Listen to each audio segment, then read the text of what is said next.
So Tiana, whenever you're ready, over to you. Thanks so much, Madeline. Hi everyone, I'm down here on the dock just giving you a wave so you can see where my voice is coming from. So in this session I am working with Chester and I've been fortunate enough to build up a strong relationship with him. All these behaviors you're seeing in this.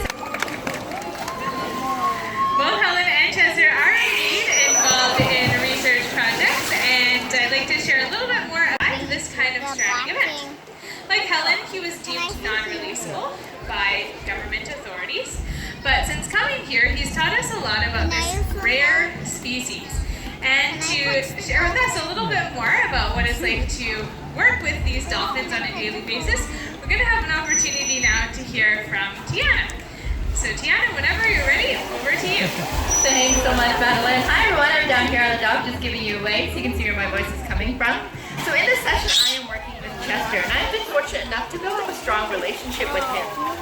All these behaviors you're seeing in this allow us to take a closer look inside. This way we can see if there's any scrapes, discolorations, or even maybe different smells. Here at Vancouver Aquarium, our number one priority is, of course, the healthcare of our animals. So these husbandry behaviors, husbandry is another word for healthcare, they're a urine sample, fecal sample, or even a voluntary ultrasound. Like I said, they can participate in their own healthcare, so that's really important. Here at the Vancouver Aquarium, we also participate in meaningful research projects that allow scientists to gain a better understanding of these species as well as their counterparts out in the ocean. And to talk a little bit more about that, I'll pass it back to you, Maddie. Thank you so much, Tiana. Let's give Tiana and Chester a big round of applause for sharing that with us. Both Helen and Chester are indeed involved in research projects, and I'd like to share a little bit more about one that Helen has been a part of with you. Is anyone visiting us from New Zealand today? Alright, doesn't look like it. Well, if you were from New Zealand, you might think, hey, Helen's Dolphin. And Helen was therefore asked to wear these cameras on her body. She was asked to do a variety of natural dolphin behaviors like those porpoises around the habitat that we just like we saw at the beginning of the program, and speed swims. And this helped the researchers to perfect the design of those cameras. They have now been utilized successfully on those dusky dolphins off the coast of New Zealand, and a paper was released earlier this year with the results of that work.